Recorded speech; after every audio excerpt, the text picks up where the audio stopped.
সবাই কেমন আছেন? আশা করি আল্লাহর রহমতে সকলে অনেক অনেক ভালো আছেন। চলে আসলাম আবারও নতুন একটা রেসিপি নিয়ে। আজকের রেসিপি ট্যাংরা মাছের ঝাল।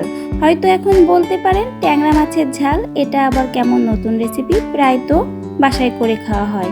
তো কেন বললাম নতুন রেসিপি, জানতে হলে অবশ্যই সম্পূর্ণ ভিডিওটা জুড়ে থাকতে হবে। এবং ভিডিও শুরুতে সকল বন্ধুদেরকে বলে রাখি অবশ্যই ভিডিওটা লাইক দিয়ে দেখা শুরু করবেন।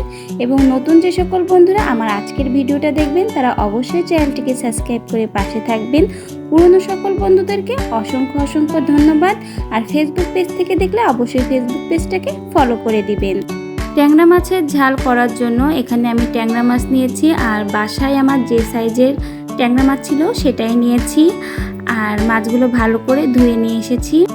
ঝাল করার জন্য আমি মাছগুলো কিছুটা ভেজে নিব। এজন্য মাছের গায়ে আমি শুধুমাত্র লবণ আর হলুদ মাখবো না, অন্য সকল মশলাও মাখবো। সেজন্য প্রথমে এখানে আমি লবণ দিয়েছি, আর দিয়েছি আদা বাটা। আদা বাটা দিলে খুব সুন্দর একটা মাছ ভাজলে ফ্লেভার আসবে।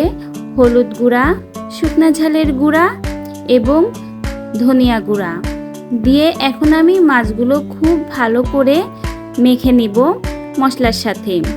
আর এইভাবে যদি আপনারা মাছগুলো ভালো করে মশলার সাথে মেখে আধা ঘন্টা বা 15 মিনিটের মতো যদি ম্যারিনেট করে রেখে দেন, তাহলে মাছের গায়ে খুব ভালো করে মশলাগুলো মেখে যাবে। আমি 15 মিনিটের মতো রেখেছিলাম। এখন আমি মাছগুলো তেলে ভেজে নিচ্ছি। আর এই মাছটা এইভাবে মশলা মেখে ভাজলে কিন্তু খেতে ভীষণ ভালো লাগে। আর এভাবে আপনারা ভাজা মাছ গরম ভাতের সাথেও কিন্তু খেতে পারেন, তাতেও কিন্তু মাছটা খুব ভালো লাগে খেতে। তো এখানে আমি যেহেতু মশলাগুলো আগেই মাছের সাথে দিয়ে ভেজে নিয়েছি, এজন্য মাছের ঝাল করার সময় অন্য কোনো রকম মশলা আমি দিব না।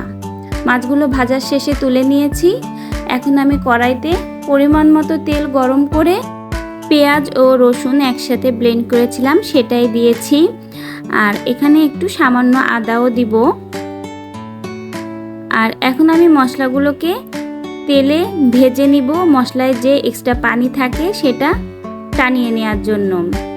মশলাটা ভাজা হলে স্বাদ মতো লবণ, হলুদ, ঝাল দিয়ে আমি আবারও মশলাগুলো তেলে ভাজবো। এখানে আমি এক্সট্রা আর কোনো মশলাই দিব না। ঢাকনা দিয়ে মশলাগুলোকে আমি ভালো করে ভেজে নিব। দেখুন তেলটা মশলা থেকে সম্পূর্ণ ছেড়ে দিয়েছে। তো যেহেতু মাছগুলো আমি আগেই সকল মশলা দিয়ে ভালো করে ভেজেছি, এজন্য এখানে আমি এই মাছের ঝালে আর কোনোরূপ মশলা না দিয়ে ভেজে রাখা মশলা মাখা ট্যাংরা মাছগুলো দিয়ে আবারও যে মশলাগুলো দিয়েছি তার সাথে ভেজে নিব। এভাবে কিন্তু যদি আপনারা ট্যাংরা মাছের ঝালটা রান্না করেন তাহলে দেখবেন খেতে কতটা ভালো লাগে। উপর থেকে কিছুটা চিরা কাঁচা ঝাল আমি দিয়েছি। যেহেতু মাছের ঝাল করব এজন্য ঝালের পরিমাণটা আমি একটু বেশি দিয়েছি, আপনারা পছন্দ সহিত দিবেন। এখন আমি অল্প একটু ঝোলের পানি দিব তেলটা যখন ফুটে উঠবে। নাড়িয়ে চাড়িয়ে এখন আমি সকল মশলার সাথে মাছগুলো একটু মিশিয়ে দিচ্ছি এবং ঢাকনা দিয়ে কিছুটা সময় রান্না করব। এভাবে যদি মশলা মেখে ট্যাংরা মাছগুলো ভেজে এই ঝাল রেসিপিটা রান্না করেন তাহলে দেখবেন ট্যাংরা মাছের ঝাল রান্নাটা কতটা ভালো লাগে। আর মশলা মেখে ভাজার জন্য মাছ থেকে কিন্তু খুব সুন্দর একটা ফ্লেভারও আসবে। এজন্যই আপনাদের বলেছিলাম ট্যাংরা মাছের নতুন একটা ঝাল রেসিপি আপনাদের সাথে শেয়ার করছি। ভালো লেগে থাকলে আপনারাও বাসায় একদিন এইভাবে ট্যাংরা মাছের ঝাল রেসিপিটা রান্না করতে পারেন। আর রান্নাটা আমার হয়ে গেছে। ঝোলটা আমি খুব বেশি রাখিনি, খুবই অল্প রেখেছি। আর দেখুন উপরে কিন্তু আমার তেলটা একদম ফুটে উঠেছে। স্বাদ অনুযায়ী ঝাল লবণটাও চেক করে নিয়েছি। এখন আমি নামিয়ে নিচ্ছি। তৈরি হয়ে গেল আমার ট্যাংরা মাছের ঝাল রেসিপি।